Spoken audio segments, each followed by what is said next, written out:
एक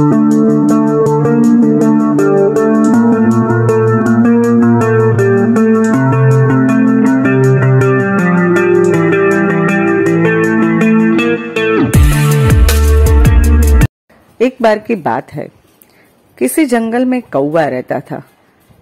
वो बहुत ही खुश था क्योंकि उसकी ज्यादा इच्छाएं नहीं थी। वो अपनी जिंदगी से संतुष्ट था। लेकिन एक बार उसने जंगल में किसी हंस को देख लिया और उसे देखते ही सोचने लगा कि प्राणी कितना सुंदर है। ऐसा प्राणी तो मैंने पहले कभी नहीं देखा। इतना साफ और सफेद, यह तो इस जंगल में औरों से सब बहुत सफेद और सुंदर है, इसीलिए यह तो बहुत खुश रहता होगा। यह सोचकर वह एक पेड़ की डाली पर बैठकर रोने लगा। उसी पेड़ के नीचे एक साधु महात्मा बैठकर भगवान का ध्यान लगा रहे थे और वो काला कौवा पेड़ पर बैठकर रो रहा था। उसको परेशानी यह थी कि उसका रंग काला था। कौवे के रोने के दौरान महात्मा ने गाल पर कौवे का एक आंसू गिरा और महात्मा ने जब ऊपर देखा तो कौवा पेड़ पर रो रहा था। तब साधु महात्मा ने कौवे से पूछा, हे कौवे, आप रो क्यों रहे हैं? कौवे ने कहा, महात्मा आप ही बताइए, मैं रो नहीं तो क्या करूं? ये भी कोई रंग दिया है? तब साधु ने पूछा, तुम खुश नहीं हो? तुम्हें तकलीफ क्या है? कौवे ने कहा, जिसके भी घर बैठकर काव काव करने लगूं तुरंत ही भगा देते हैं। चैन से अपने दिल की बात मुझे बोलने भी नहीं देते। यहाँ तक कि कोई मुझे पालता भी नहीं। श्राद्ध पर केवल काम आता हूँ और वो भी जूठा खाना खिलाते हैं। इससे बड़ी दुख और की बात क्या हो सकती है? ये भी कोई जिंदगी है भला? महात्मा जी ने कौवे की सारी बात सुनकर कौवे से कहा, तुम क्या बनना चाहोगे यदि तुम्हें दोबारा मौका मिले तो? कौवे ने कहा, महाराज यदि जिंदगी में दोबारा मौका मिला तो मैं हंस बनना चाहूंगा, क्योंकि उसे भगवान ने क्या मस्त सफेद रंग दिया है। शांति का प्रतीक है ये सफेद रंग। साधु महात्मा ने बोला, मैं तुम्हें हंस बना दूंगा, लेकिन तुम्हें एक काम करना होगा। जाओ, एक बार पहले हंस से मिलकर आओ। और कौवा हंस बनने की लालसा में भागा भागा हंस के पास जाता है और कहता है, हंस भाई, क्या आनंद की जिंदगी जीते हो तुम। भगवान ने तुम्हें क्या रंग दिया है। पानी में रहते हो और जब तुम पानी में चलते हो तो किसी को पता भी नहीं चलता कि तुम पानी के अंदर पैर चला रहे हो। तुम्हें क्या सफेद रंग मिला है और मुझे ये काला रंग मिला है। कितना खुश रहते होंगे हंस भाई तुम। हंस ने कहा, कौन बुला रहे तुमको? इतने में कौवे ने कहा, अरे हंस भाई, तुमको क्या तकलीफ है? हंस ने कहा, ये भी कोई रंग है सफेद? तुमको मालूम है मौत के बाद का रंग है। और इससे भी बड़ी दुख की बात तो यह है, जब लोग पानी में मेरी फोटो खींचते हैं तो पता ही नहीं चलता कि आखिर फोटो खींच किसका रहे हैं, पानी का या मेरा। मेरे सफेद रंग में सफेद रंग मिल जाता है। किसी के फोटो में तो दिखाई नहीं देता हूँ भाई, ये भी कोई रंग है? कौवा बोला, क्या तुम भी खुश नहीं हो? हंस बोला, नहीं। इसके बाद दोनों दौड़े भागे साधु महाराज के पास जाते हैं और अपनी दुख भरी कहानी उनको बताते हैं। दोनों की बात सुनने के बाद महात्मा जी ने हंस से पूछा, मैं तुम्हें एक मौका देता हूँ, अब तुम बताओ कि यदि तुम्हें दोबारा जिंदगी मिले तो तुम क्या बनना पसंद करोगे? हंस से महात्मा से कहा, महाराज यदि मुझे मौका मिला तो मैं तोता बनना पसंद करूंगा। ईश्वर ने उसे क्या रंग दिया है, क्या चोंच दिया है, यहाँ तक कि उसे लोग पालते हैं और फल तथा भोजन भी खिलाते हैं। एक बार मुझे भी तोता बना दो महाराज, मेरी किस्मत बदल जाएगी। साधु महात्मा ने कहा, मैं अभी तुम्हें तोता बनाता हूँ, लेकिन तुम जाओ और एक बार तोते से मिलकर आओ। साधु की बात सुनकर कौवा और हंस अपनी अपनी इच्छा अनुसार जीवन पाने के लिए दौड़ भाग से तोते के पास मिलने चले जाते हैं। तोता की खोज में जाते जाते एक गांव पर एक पेड़ पर बहुत सारे तोते रहते थे। उस पेड़ पर दोनों तोते ढूंढने लगे तोते ढूंढते ढूंढते पेड़ के 5-6 चक्कर लगा दिए। बहुत परिश्रम के बाद एक तोता मिला। तोते को दिखने की हंस ने कहा, तोता भाई, ईश्वर ने तुम्हें क्या रंग दिया है, क्या चोंच दिया है। यहाँ तक तुम्हें लोग पालते हैं और फल और भोजन भी खिलाते हैं। लोग तुम्हें प्यार से मिठड़ू मिठड़ू बुलाते हैं और तुम भी अपने मीठा सुर से उन्हें प्रसन्न करते हो। तोता ने कहा, कौन बोला रे तुमको? क्या सुनकर हंस को झटका लगा और हंस ने तोते से पूछा, क्या तुम भी खुश नहीं हो? अरे यार, तुम्हें क्या तकलीफ है? तोते ने कहा, भाई तकलीफ यह है कि तुम दोनों मुझे ढूंढते ढूंढते 5 से 6 चक्कर लगा दिए और हरे में हरा मैं तुम्हें दिखाई नहीं दिया। ये भी कोई रंग है? पेड़ में मिल जाता हूँ। फिर भागे दौड़े तीनों महात्मा के पास आए और बोले, महाराज। फिर महाराज ने तोते से कहा, हाँ भाई तोता। तोते ने कहा, महाराज एक मौका दे दो। महाराज ने कहा, चलो एक मौका और दिया। और क्या बनना चाहोगे? तोते ने कहा, महाराज यदि दोबारा मौका मिला तो मैं मोर बनना पसंद करूंगा।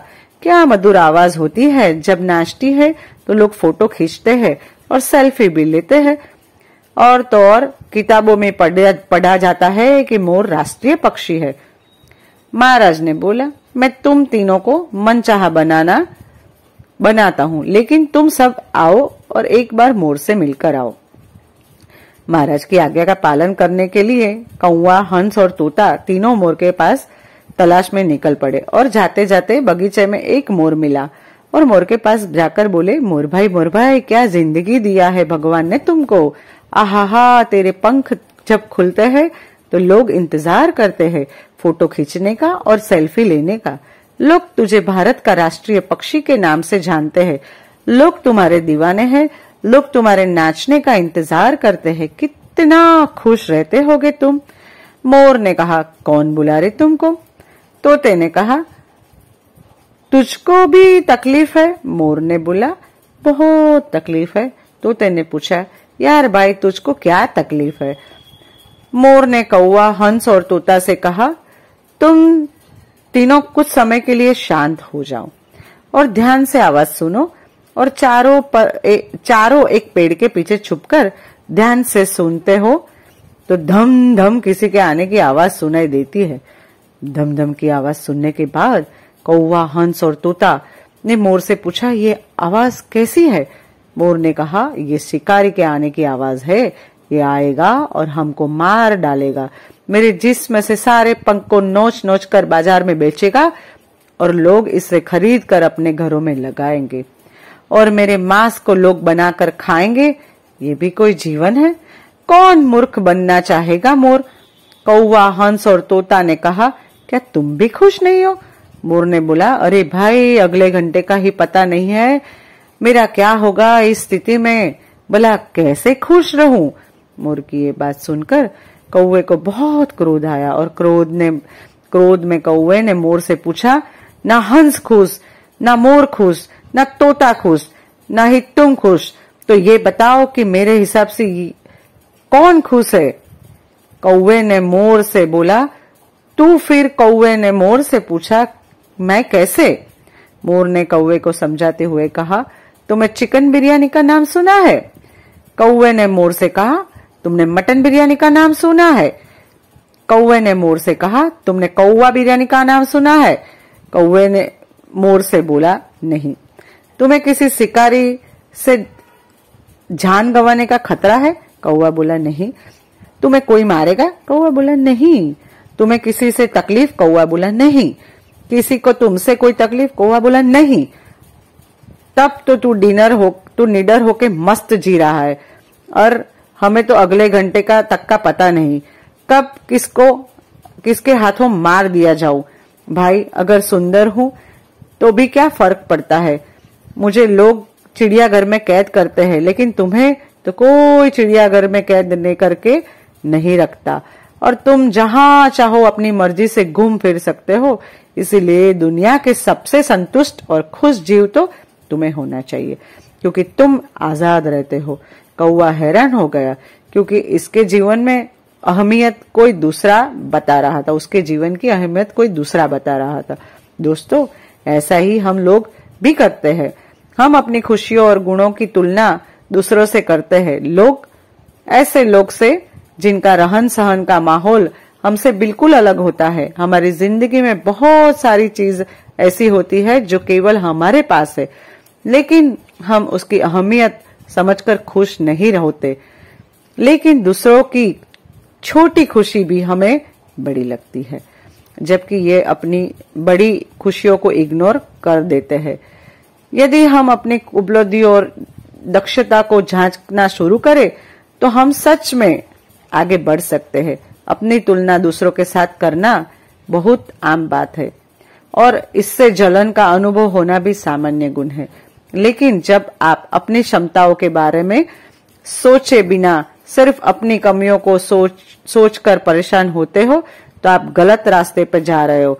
यह आपकी एक कमजोरी हो सकती है और यहाँ तक कि यह आपको अपने जीवन में कुछ अनमोल पहलुओं का आनंद लेने से भी रोक देती है।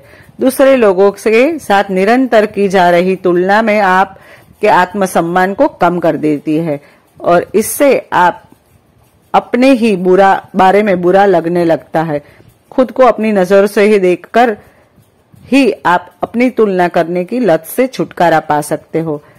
अपने लिए कुछ ऐसे लक्ष्य निर्धारित करें जिनसे आपका आत्मसम्मान बढ़े और आपके बारे में विचारों को अच्छा करने की तरीकों को सीखे। दोस्तों, हमारी यह कहानी अगर पसंद आई हो तो लाइक और शेयर अवश्य करना। आप हमारे चैनल पर नए आए हो तो सब्सक्राइब भी जरूर करना। साथ में एक बेल आइकन भी जरूर दबा देना ताकि आपको हमारा आने वाली वीडियो की नोटिफिकेशन मिलती रहे। धन्यवाद। प्रज्ञेश जादव की तरफ से आपका दिन शुभ हो।